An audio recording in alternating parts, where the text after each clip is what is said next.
Hello, it's Hoops here, and welcome to Stories from the Pack, brought to you by the Wolves Fancast. Stories from the Pack is where we invite a Wolves fan on to share their own story of following this great club. So for this episode, I'm delighted to be joined by someone who will be familiar to many Wolves fans. That could be for his appearances on Always Wolves, his fundraising walks, runs, the famous Samosa Saturdays, and really for his work within the local community. Pleasure to have on Manny Singh Kang. Manny, how are you doing? I'm doing great. Thank you for having me on, Hoops. Pleasure to talk to you.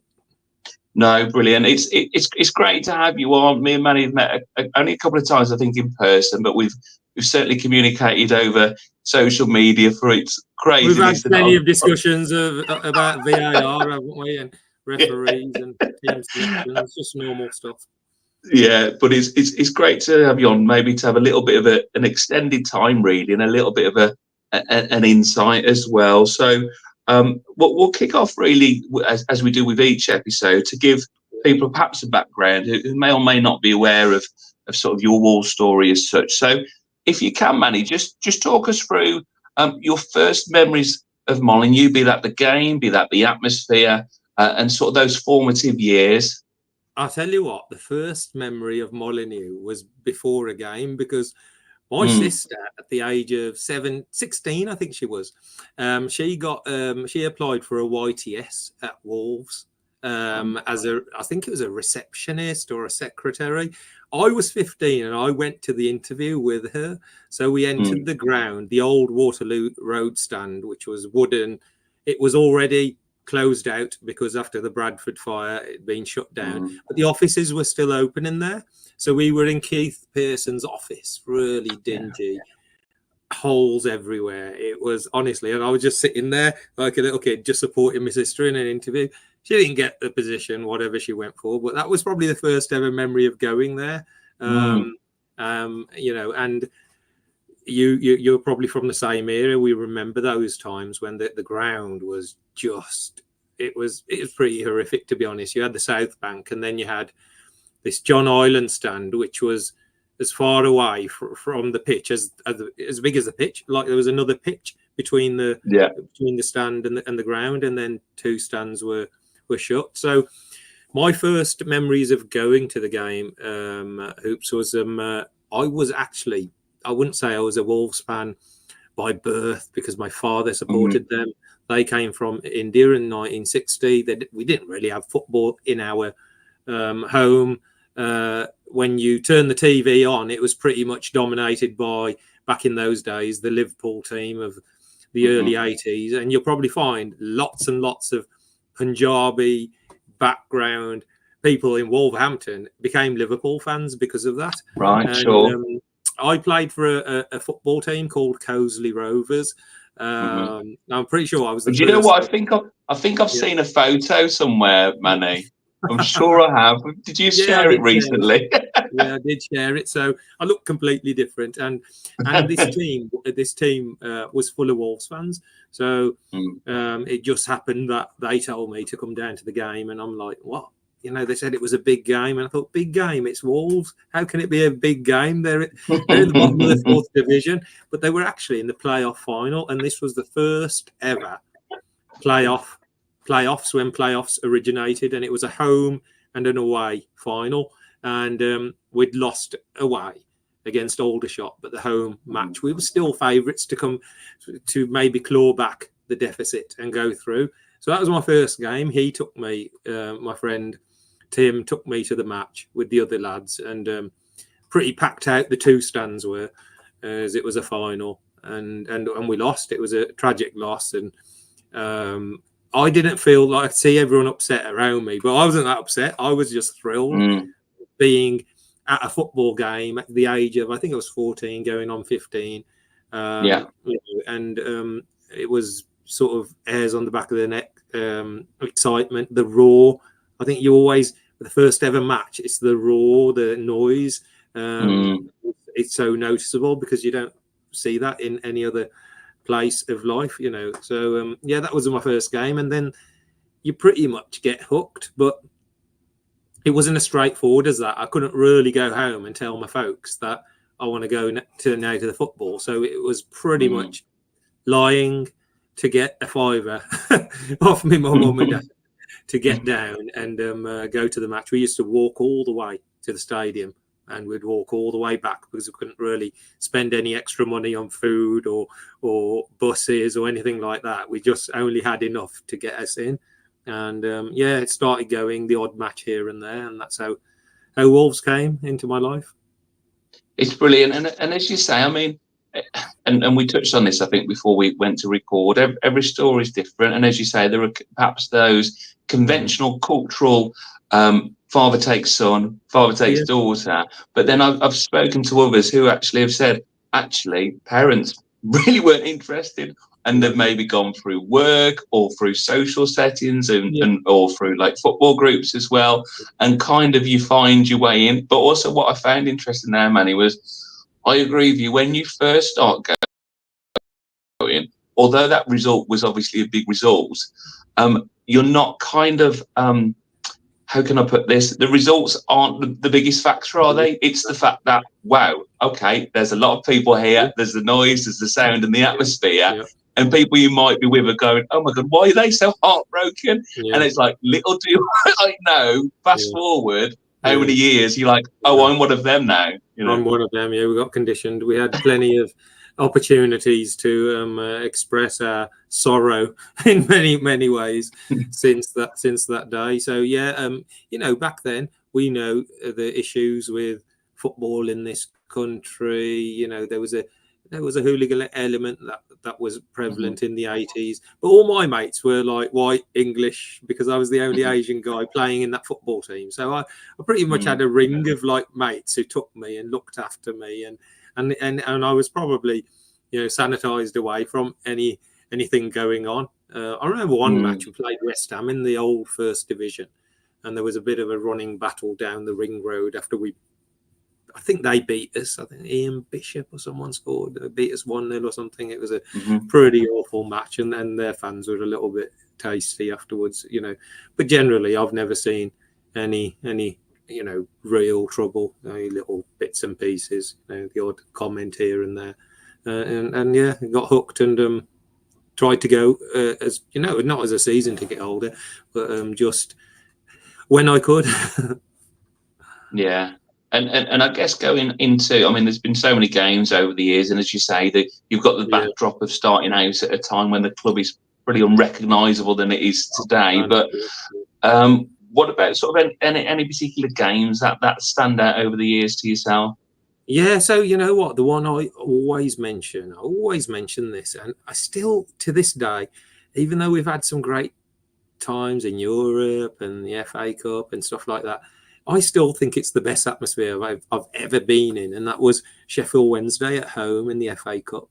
And Sheffield Wednesday, the penalty shootout. The penalty shootout, and we remember, when people talk about Sheffield Wednesday now, they're like a League One club that are struggling, but they were established Premier League. They got to FA Cup finals, they got to League Cup finals, they were sort of challenging for Europe. They had players like Chris Waddle and Chris Bart-Williams, and they had players that were England internationals, and Trevor Francis was their manager. And we drew the away leg, very dour match, but we drew it. And we came home, and it was a dour match, but it was like a spine-tingling cold night, typical raucous FA Cup. And I was working in Hereford at the time, and so I drove with my friend who was working with me in this factory at Hereford, who was a Sheffield Wednesday fan. So we had lots of banter on the way there, and obviously he went in the away end and I went in the home end with my friends.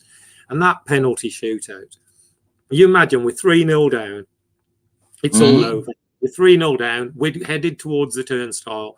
We looked back for Gordon Cowans, who was about to take a penalty. He rolled one in, and we just went, we made it. At least we've scored one. And then we thought, let's just watch, see what happens. And I think it was Andy Pearce. I never remember the names now. Andy Pearce, the centre half, who smashed one off the crossbar. Suddenly we've got a penalty to make it 3-2. And then David Kelly scores, and suddenly it's 3-2. and like suddenly the whole atmosphere changes, and and then the famous one was Chris Waddle, because he hadn't took a penalty since the 1990 World Cup miss. So this was his first penalty. It was a crucial one. John de Wolf had just scored for us to level it up, so he had to score. And obviously, that roar when he missed, we were still roaring and celebrating and lots of limbs when Don Goodman smashed in the winner to win 4-3. And it was, I think, it was the impossible. I think it was just, I watched it afterwards, and I think even the commentator, whoever it was, used those words. The impossible has just happened at Molineux, and that was brilliant. That atmosphere, you're jumping on random people. Only football does that. Only football. Yeah. I mean, people walk past each other in the street and don't even acknowledge each other. But yeah, in a football match, you're jumping on women, men, old people. Everyone's your best mate suddenly. When you're celebrating a win like that. So that was really, really memorable. That game really sticks out. Yeah. And the one penalty you haven't mentioned, Manny, was I think Prestman's as well, which if you look up on YouTube, absolutely. I think on the commentary, Andy Gray says you could have had 2 goalkeepers and they wouldn't have got anywhere near that. It was like, oh my God, it was a hammer blow, wasn't it? And it was. So that penalty shootouts are like that, and when you lose them, you're on the floor, but when you win them, they take you to the highest of the high. So I've never seen. Can't think of seeing Wolverhampton Wanderers in a high-profile penalty shootout ever, and that was the only time. Yeah, you're right. Somebody will correct us. No doubt, but I'm with you. I could probably say like other than your league cup, something. That was like we were right on it against a top Premier League side, and to win at home like that was just awesome. It really, really was, and I had a really decent side that just struggled, couldn't take that step into the Premier League, always finished around mid-table or playoffs, and frustration after frustration. The obvious matches are like Cardiff, the playoff final. I can't, you can never not mention that. But in the recent era, I would say away at Wembley Stadium. So I'd never seen a game at Wembley Stadium with Wolves playing there, and to go there was amazing. And me and my sons, we didn't get a ticket for the away end, so we went on the club Wembley thing and paid like extra money to be in a box. So we ended up in a box, and we're sitting with the family of Hugo Lloris. He's in the box. Oh wow! Okay, yeah. So we're all in like normal clothes. I haven't even got my Wolves colours on with my turban. We're quite, and we beat them 3-1. Most amazing performance after Harry Kane scores a screamer. We come back and we just totally dominate the game, and we just all celebrated because the Wolves players' families were in the next box, and they were all celebrating. So we just celebrated, and everything went everywhere. And you had all these Spurs fans looking at us, but didn't really say anything. But that for being there with my sons, especially, when you celebrate football with the ones who are closest to you as well, to have that high with them, that's something irreplaceable. Any parent that goes with their children to a football, when you look at your kids and you see their faces full of joy, that's like, you think, well, this is life, Oh, do you know what it is, Manny? And I get like that. So when my daughter's kind of getting into it, I can't say she's completely sort of on board, but she loves it when she goes, and she loves the experience, and she kind of takes in the crowd, and as you say, that moment when you can pick up your daughter, and it's like it is, and I've got some treasured photos from like when we beat Man City, for example. I remember turning around to her saying, "This doesn't happen. Don't get used to this." But you can't take that away from you, can you? So it's and that's what's so special about this game, and the fact that you can share it with people that you love and that but also, to your earlier point, that you share it with 25 of 1,000 other strangers as well.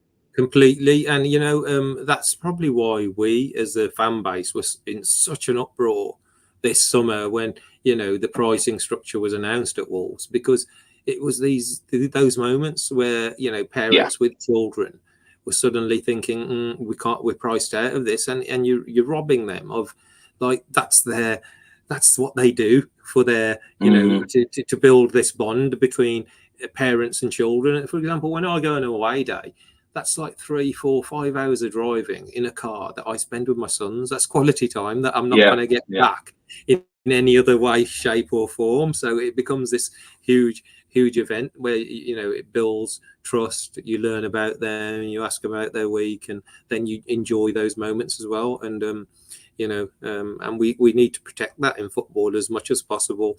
Make it accessible for families and children to attend. You're right, and we understand, as you say, that there's a business at the centre of it, and I think we get that. But there has to be a place for everyone, But it's unfortunately, you see it, without getting on too much of a deep point, just across society. If you look at concert tickets, if you look at experiences, people, like you say, their leisure time is really important, and particularly in a working class city like Wolverhampton, where people work bloody hard. That is their release. That is their time out, and let's not lose sight of that. And as you say, it's football is unique. It's something like a concert.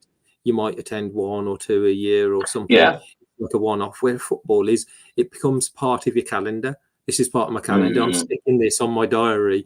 It's every week or every other week, and it might involve junior football, non-league football. So football fans, if you love football, you love football at every level. So something has to give way, and I'm sure a lot of the fans have signed up to go to local matches because they want still need that fix, and it's unfortunate that we know it's a money world, and it's become huge business with huge fees and wages, and the demand is there, and they're capitalizing on the demand, aren't they? But there's always got to be a protection of those core people that everyone says it, football's nothing without the fans. Even the highest people at the top say that, and that's really, really important to keep recognizing that, and to consult with fans and keep it accessible as much as possible, especially for young people in our city. We don't want young kids going to United or City or Liverpool. We want them. We've got a Premier League club in this city, and we want them to attend this ground. And I think, as you say, I think what I noticed now, and you probably noticed it as well, and you mentioned about sort of the community you brought up in, there being Liverpool fans, for example. When I go around now, yes, you get the odd smattering, but it's really noticeable, and I love it. Loads of kids in Wolves tops. When I grew up, I remember going to school, and I don't know, we lost in a midweek game against Grimsby or whatever, and we weren't in a great place. And then I'd get the mickey taken out of me from United fans, which infuriated me because they were from down the road. And of course you get that now, and they might have their own reasons. But what's absolutely lovely is to see them in a Wolves shirt with their, their name and number, and not, and that, like you say, that we've got to protect that, because if you lose them, you lose them to another team, don't you? You do. They will still follow somebody, and Wolves have, established themselves as a Premier League club over the years. We've skirted with relegation, but we've always been comfortable in the end, and pretty much sure, that's where we'll always be for the foreseeable future. So we can't, we're in a good position to attract those young people to our club. No, brilliant. And just moving on to the next section. So something which I've introduced this series, which I'm really enjoying actually, and I'd love people to share their five-a-side teams, because it's great. It's great to hear. So I've tasked Manny, and just the premise of it before Manny takes us through his team is basically 5 players, past or present, to form your ultimate five-a-side team. So do you want to kick us off with who's in your team? Okay, so I'm not going to go in much formation or tactics or the flow of the game. I'm picking people who I think deserve to get in the side, and who, and so the goalkeeper, I've got to go with the one that pretty much could have played for England. Matt Murray. When he played that Cardiff final in 2003, and the saves he made were at such a crucial times and such a big match, and they were important for us to get that result. And then for him to be struck down with injury after that first game, and then never to kick a ball in the Premier League again because of the injury issues, that guy was destined for the very, very, very top. Everyone could see that. It was a natural progression. Even if it wasn't with Wolves, he would have ended up somewhere where he would have really prospered, and a really nice guy to boot. Still involved with the club, still does a lot in the community. Still, a great guy. He sent me sort of messages over the years with some of the stuff we've done. So Matt Murray's my goalkeeper. Okay, Murray, good choice. Obviously, because it's a five-a-side, we can only have one defender who's going to just dominate the back, and you need somebody who can play football. Honourable mentions to, the best captain I've ever seen at Wolves, Conor Cody, and Jolien Lescott. It was a similar story to Matt Murray, wasn't it? He got in, and then he got injured in that. We lost our two best players, in a crucial season. But I'm going with Rolls Royce of a defender who tragically is no longer with us, Dean Richards. Oh, what a player! Yeah, what you've just said it. What a player! I don't really think we've had that type of a centre half ever again. He was just like silk, wasn't he? He reminds me a bit like John Stones or somebody, or Rio Ferdinand. The ball just stuck to his feet. He was a threat at corners. He was in both boxes. He read the game. He like a bit like Matt Letizia. They didn't look fast, but he was actually fast because he moved. His brain moved before his body, and he just got into positions, and it was really tragic, with obviously what happened in his life. But he was a really, really lovely guy as well. We bought him from Bradford. So Dean Richards. Richard. No, I mean, like, as you say, he's someone that gets talked about a lot because you could argue to get in the side today, couldn't you, Manny? I mean, he was that good, wasn't he? Oh, he was that good, and he was another one, a bit like Matt Murray. He was destined, wasn't he? He was going to be in England definitely, and he was going to really shine in that top league, and he did. He still went to Spurs and Southampton, didn't he? I think. And did really well, and very likable, very humble, very quietly spoken. Yeah, so Murray and Richards we're starting with, and now we're going to go into midfield, and we need somebody who can take a shot. And the best shooter of a ball that I think we've all ever seen outside the box in our current, last 40, 50 years is Ruben Neves. What a player. We still can't believe, actually, 6 years. We had this guy at our club. He came in the Championship when he was highly rated, touted. He played in Champions League, and then we got him in the Championship. That's like unreal, and in his service to us as well, he just kept with us, and he could have gone at any of those probably 6 years. He probably, in the summer, if he really wanted to, he could have pushed a move because he was that well thought of, but he stayed at our club, and 6 years is a long time for a modern player to stay at one club. I really hope one day we see him return.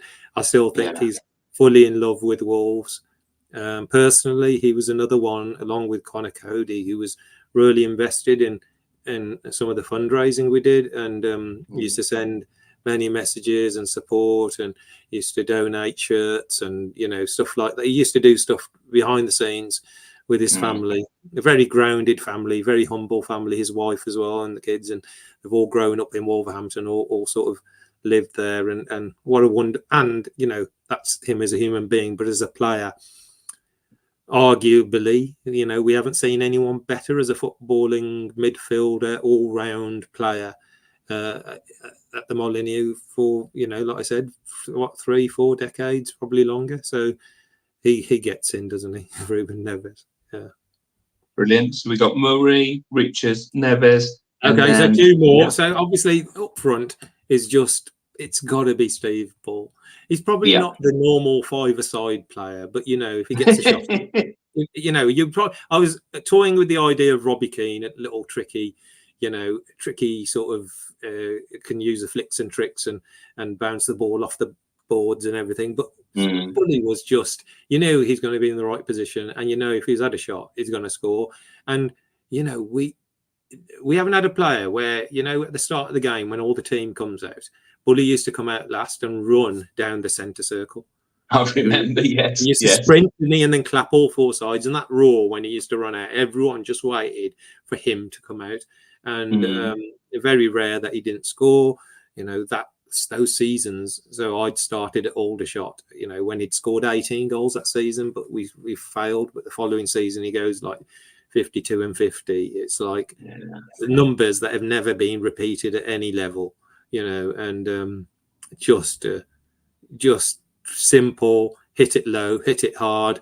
There was no frills. It was just proper, head over the ball. And what a striker he was. So he's definitely in. I think he'll be in most five-a-side teams. And go with him. Now, this will go down because we've had so many good players like, recently sort of, Neto's just left the club and Diego Jota and Jimenez. But I'm going for Robbie Dennison again from that era. Okay. Yeah. Loved Robbie Dennison, a left-footed, sort of right-footed left. He used to cut in, used to cut out. Sometimes he'd play on the right, sometimes he'd play on the left. And he was just, had a great free kick, wonderful cross, like always, pinpoint. I think he's really, again, I think he's a really nice, humble chap, still hangs around the area, still turns up at the club for events. And I really like the guy. So there was plenty to choose from. So that's my five-a-side side: Matt Murray, Dean Richards, Ruben Neves, Robbie Dennison, and Steve Ball. There's a bit of a mix of when I started to, when we got up, and obviously the present day with Ruben. I think they'd do all right on a Tuesday night at goals, wouldn't they? Oh, they would, man. I'll tell you what, there's plenty of honourable mentions.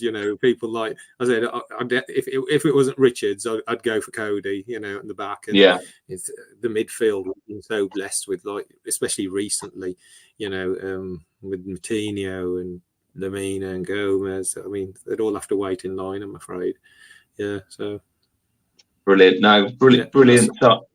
Brilliant side. And I think just before sort of we close, we want to touch on really the community work that you do, and it ties in, I think, with what you mentioned earlier on in the chat when you talk about the football crowd, you talk about the community, you talk about strangers, and there's probably nobody more qualified than yourself to touch on that. So. I know you've got lots of things coming up in terms of events, and there's events people are aware of before, but could you perhaps just give us an overview how your association with the club has helped with your fundraising? Because I know you took on Dementia UK, and I guess it's that idea that you've got that community to hear about the cause and how they've got involved and helped elevate the fundraising that you've done. You know what? I mean, my Twitter handle's @pedalsing, and the funny thing is that's obviously to do with cycling, because the first ever fundraiser I did was like a Just Giving platform fundraiser. I rode my bike for Birmingham Children's Hospital, and this was before I was going to the Wolves, so I never thought of introducing my fundraising to the Wolves crowd. I just did it my own private way. And I raised a lot of money, and it was I put it down to Louise Cobbold. Remember Louise, who did the artist? So one Sunday I had been in India during the summer, and that season we launched that Adidas kit, the iconic one, Nuno's first season of the Premier League. And my son sent me a picture, and I was in India, and I went and got the top matched to a turban, so I ended up with the same colour turban as the top, and I'd never wore that before. And I sort of took a picture of me and put it on my Pedal Sing account, and Louise picked up on it. And Louise, one Sunday, she painted a picture of me off her own back without telling me, painted a picture of me, and then stuck it on her Twitter. And suddenly I remember leaving a 12-hour shift at work, and I'd had like 300 followers, had gone up to like 1,000, I think, overnight. Oh, wow. And so there was a crowd suddenly that developed, and I'm thinking, well, apart from dressing up in Wolves colours, what can I do? Oh yeah, let's bring the fundraising to the club and to these people and tell them about it. And wow, I never thought it would grow like that. We did our first Samosa Saturday. We played Spurs at home, evening match. I think it was a late match on a Saturday. We lost 3-2, I think it was. But we did our first one just off, not even really thought about it. We were going to do a bucket collection, but we wanted to give something back. The family came up with let's make some samosas, and one samosa turned up into like 2,000 samosas, and they all went overnight, and here we are, 22 events later, 50,000 samosas, Yeah. probably like 20 volunteers, people I'd never known. So these were Wolves fans that weren't related to me. They weren't friends, they weren't family, they weren't colleagues. They were people who saw the fundraising and wanted to get involved, and they're just as big a part of Samosa Saturday as anybody else. And that's carried on with the walks and the marathons and everything else. 90+% of the fundraising comes from the fans of the football club, and that is football over the years. It's like all the louts go there and all the troublemakers, but yet football, when they get together to help a cause, is the number one community. I don't think it's unmatched. And Wolverhampton, I pretty think it's got the most incredible fans, because there's not just me, there's plenty of people who do a lot of great things, and whenever someone steps up, they are astounded that people are contributing. And I sort of thought 30,000 fans, if they all donate £1 each over the entirety of my fundraising, we could potentially raise 30 grand. And that year we raised 30 grand in that first year, and I was like, brilliant. Wow, it was unreal, and cycle to Anfield again just to get on the bike again.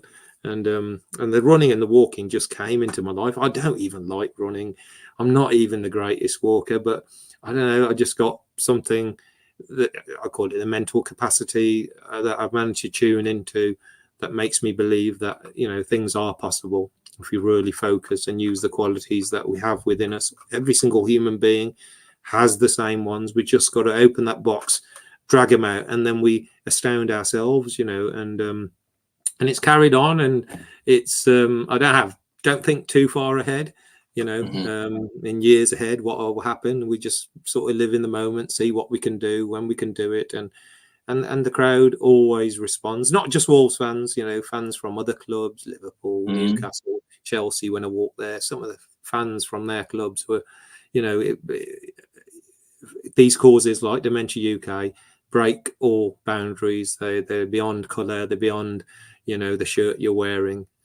So many people are affected by these illnesses, and I think it's just a duty of a human being to do something about it. We can sit on the sidelines if we want, but if we can, we should be helping. And the help might not be monetary, it might just be a few words, it might just be a shoulder, it might just be somebody, can I turn up to help, and we can all play a part. And I always encourage people, if you've got an idea, go for it. Don't worry about a target or how much you're going to raise. You're going to feel good. The first person that will benefit is yourself, because whatever we do in life, if we don't feel the benefit from it, then how can we press that on anybody else? So we have to feel it as well. And it's been magical, to be fair, absolutely magical. I never ever can thank so many different people from all over, people I've never met. I even famously had a football fan that travelled all the way from Australia and came for tea with me at my house, bought all my family presents, donated. He died from cancer a couple of years later, fairly elderly chap, Wolves fan. And it was just astounding that he'd do that, you know. And he, just because he was following the story, and he said it gave me strength and gave me something to look forward to. And he goes, I wanted to contribute, and it was an amazing guy. So just, it breaks so many boundaries. Unfortunately, the world tries to put up lots of walls, but you know, when you help other people, we break down these walls. When we, you know, without discrimination, without any condition, we get together and we do something for somebody else. We all feel good. We all feel great. We just had that Content Creators Cup, you know, that Always Wolves organised, and all those people, they were all doing good on that day. Privately, they might be bloody, you know, having a go at each other and disagreeing, and but when it comes to a cause, we get together and we show our true selves, and long may it continue. And if I can play a part, I'll keep doing it, as you know, as much as I can. Yeah. And I think what you find, Manny, is just people are inherently kind, and you kind of, if you switch the news on without going on to a deeper point, but I won't make any apologies for it because I think it's worth saying. But you know, I say to the kids all the time, you know, people are good. You know, not wrap them up in cotton wool, not being completely naive, because we know there's things in this world that aren't great. But you know, I use the example when I did my walk recently for the hospital. I was on a really tough day. It was 2 days in. Got to this local one stop, I think it was, and I need to write to them. By the way, really struggling. I'd had my T-shirt on. Told them a little bit about what I was doing. Okay, yeah, here's your change, and here's 20 quid. Oh, and I know you said you were camping, so you're going to walk to your campsite, but let me give my husband a ring, and I'll give you a lift.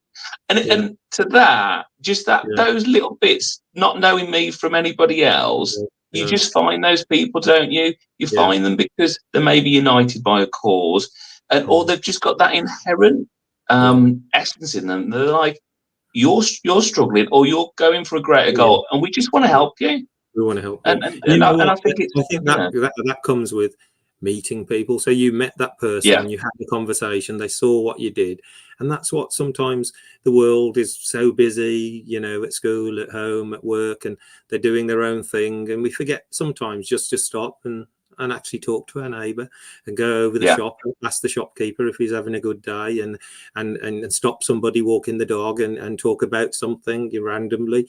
When we talk, we break down everything, because it's exactly the same. We both want love, we both want peace, we both want to feel happy. So the commonality between humans is so, you know, people use the word diversity. I say, you know, we should also focus on similarity. What is the same between me and you? And let's make that grow, and let's make that flourish, because there will always be diverse things. There will always be something that I do in my life that's different to yours. But there's so much that we do that is actually completely and utterly similar, because the target we have is exactly the same. We want a bit of happiness. We want to live our days in peace. So talking, I always encourage people, talk, you know, be open. I try and get the kids to be open with us at home. But you know, the Samosa Saturday has become that. It's become this community event where people turn up and just chat there for 2 or 3 hours sometimes, and just talking and meeting people and breaking boundaries. And it's really, really important that we do that more and more, randomly, unconditionally, and especially with people that we might not normally speak to. You know, I've been to many schools in my job role and privately, talking to kids, and I always say that you and me are exactly the same. We're just wrapped a little bit differently, but who plays with the wrapping paper? Nobody does. We play with what's inside, and when we focus on what's inside, we find out actually we're both exactly the same. And what you say about people being inherently kind, the kindness is within them. They just got to bring it out. It's easy to type something on social media and send it, but actually when you meet people, they're absolutely right as rain. They're great people. It's just, you know, we need to go beyond the layers and start talking and start meeting folk and living properly as we you know, every animal gets together, and the humans like to divide each other, you know, and it's up to us to start it off, you know, me and you, and then the next person we meet, and that's how it works. I think you're right, and that's why I enjoy doing this as well, because you have this time to have that conversation. And I think you know, we there are personalities on social media and their characteristics, but I play a simple rule in life, and you speak as you find. Actually, so if people might go, "Oh, I'm not sure about X, Y, Z," I'm go, "What? Do you know what? I've actually met them, and they're right." And that's the thing. So no, I fully support that, and I think just before we close, because we could probably speak all night, but before we do so, touching on the community, touching on fundraising, I just want to give you the opportunity, and for those who are unaware, to talk about the 48-hour walk. So I know from my understanding, Manny, because you've done the walk to Chelsea, the walk to Newcastle, was this built on the fact that you thought this is more a way of kind of engaging and getting more people 100%. involved as well? Was that 100%. behind it? Yeah, you're absolutely right. So, when I finished the walk to Chelsea, a football fan that I've met a couple of times, his name's Phil Bradley. He's on Twitter. You might know him. And he was the first comment after I'd finished the the Chelsea walk. And his first comment was, "Congratulations. I suppose it's Newcastle next." And it stuck in my head. Honestly, stuck in my head. And when I thought about what do I do next, it just kept coming back. So when I did the Newcastle walk, I had so many messages of people. Where will you be? Can we join in? And logistically, it's so hard to sort out how when you did your walk, where you'll be and how people can join in, and you'll be the other side of the country. And I always thought, can we do something that will be easy for people to join in? And this came, we're walking around Molineux Stadium outside the perimeter. So we're not going inside, it's outside. And anybody can join me at any time. 4:30 p.m. we'll be starting on the 26th of September, which is a Thursday, and finishing at 4:30 on the Saturday, the 28th, which is an hour before we play Liverpool in the Premier League. And so, 2 days, day and night. I'll be able to stop to go to the toilet or just change my socks and have something to, the normal stuff. But I won't be able to go to sleep at any point. So it's mentally and physically by far the hardest thing I've ever done. On the first day of the Chelsea walk, I walked 58 miles, which was nearly 19 hours of walking. So that I've got that in the bank. And so somebody mentioned 24, and I thought I could do 24. And then I thought, well, that's not a challenge if I think I can do it. It's something that's, and it just, as soon as I put it out, I thought, oh my God, what have I let myself into? But I don't focus too much on, will I finish? The most important thing is, will I take part? And taking part is more important than finishing. Doing something, trying something, having a go, giving it your best shot is more important than getting the 3 points. Like for a football team, if your football teams give everything and left everything out in the pitch, you clap them. You think, well, you gave everything there today, and the result you might be a bit disappointed with, but it's not the dominant feature. So I always try and say to people, forget about it, forget about the finish line, forget about finishing.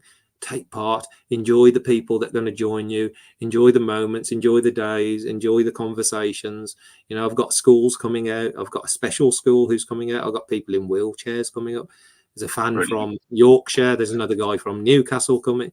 People want to join. They want, and how amazing will it make them feel that they took part in this event, that they also contributed by being there, so everybody's invited. It's public right of way. We'll be walking on the paths that are around the perimeter. I think the one lap is just around a kilometre, just over a kilometre it is, and it's not flat. It's quite up and down, which is strange because you think of a football stadium, you think it might be just as flat as a pancake, but it's actually, they don't call it a South Bank for no reason. It's a bit of a bank there. So we'll be struggling, obviously, and there will be pain involved. But I just know the energy from within, and the energy from other people, it's going to, you know, carry us on as long as we can go. And fingers crossed for Dementia UK, we'll be raising for again. My link's exactly the same. I use the same one now because we're doing so many events. It was just a bit of a pain. We did have another page, but we closed, and then we started this one. And, you know, I had a £5,000 target for Dementia UK, and we're over 260 grand. It's like, wow. You know, it just, even I think, what the hell? How did that happen? You know, and it's humans and good people that are associated not just with the club. I've had Villa fans and Baggies, even Baggies fans have joined me. I've got a Baggies fan in a Baggies shirt that's joining me around the Molineux Stadium. You never think of that, but that's what happens. You know, dementia is indiscriminate illness. 1 million people are affected now every 3 minutes. We've been talking for 45 minutes. That's another 15 people that have been diagnosed with this condition. And that gives some real context, doesn't it? And I know, you know, it's prevalent in the news a lot as well. There's lots of advancements, isn't there? Recently, I read something which is great, and that only gets done by this. And I make no apologies for either of us to champion that cause, because I know people close to me that are going through a difficult time, and having those relationships with those loved ones, and incredibly tough, incredibly tough. You know, Hoops, I'll just have to say, you know, this charity, Dementia UK, relies solely on fundraising, 100%. We're lobbying the MPs, we're fighting the MPs, but people need help now. So we need to do something now. That might happen in the future. So you know, but at the moment we need to help. And they started with 2 nurses. They've got 500 now who go into the community, help people, give free advice on the end of a phone line. It's just invaluable, you know. And we still need to do more. 1 million people is a lot of people in this country. You'd think, you know, you wouldn't think it would be like that. And that's the only ones we know of. You know, there's probably still a lot more that have never been diagnosed, who just get left and not looked after. So we need to raise awareness and tell people that there are people out there that can help, and that can guide you into the right routes to get your family members diagnosed, because it's really important to get diagnosed, because then we can start helping if we know exactly what's wrong with people. So please, you know, share, spread the awareness, donate, obviously, if you can. And, you know, it's the best investment. You know, donating is the best investment you'll ever make. It improves unconditionally people's lives. You know what a return that is. So thank you to all the ones who have already donated, and you know, every day it just astounds me, to be honest. No, it's wonderful, Manny, and thank you. You know, and thank you for championing the cause and all that you do, and for those listening that have supported Manny, and you know, as we touched on earlier, you know, there's many of us within a sort of a wall space, and when we look to fundraise, we know it's difficult. We know times are tough, but there are tangible, real contexts here on how you can help and improve people's lives. So what we'll do once we release this podcast, we'll put all the links over there. As Manny says, you'll find him across social media, and we'll continue to support what you're doing, and it's amazing. And also, as you say, get involved, but it doesn't have to be a donation, a like, a share. Get involved, and you won't regret it, because it's so empowering and inspiring. So before we close, anything else for yourself, Manny? Yeah, so, you know, people have asking me about Samosa Saturday. It would be nice for Wolves to play the odd match on a Saturday. We don't seem to be playing. No. So that Liverpool one, obviously I'm doing the walk for that, so I can't do it for that. And then after that, pretty much the next one's like November the 2nd. So it's going to be a late one, I'm afraid. November, December, it will be a winter. You know, samosa probably tastes better in the winter anyway. So we'll you know, watch this space, and we'll get back on there, because I know people love it, and it's just such a wonderful community event.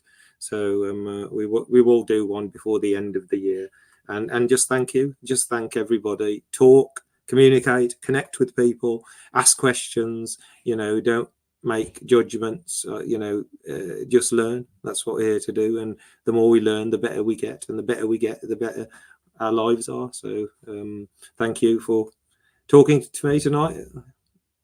No, and thanks for being on, and thanks to everybody who has listened to this show. Thanks for everybody who subscribes to the Wolves Fancast as well. Genuine pleasure to do so. It affords me that time to talk to people like Manny, who are inspiring, who are doing amazing things, and really share their story as well. So before I close, if you have any suggestions for any future guests, we've got lots coming up. Time of recording, I've got a few coming up. Won't put any spoilers out, but I'm really excited to bring even more to you. But anyone's welcome. You don't have to be a big name. Doesn't matter. As we've touched on in this episode, everybody's an individual. You're all welcome to have your story shared here. So yeah, in closing, from myself and from Manny, thanks for listening, and we'll see you soon. Thank you.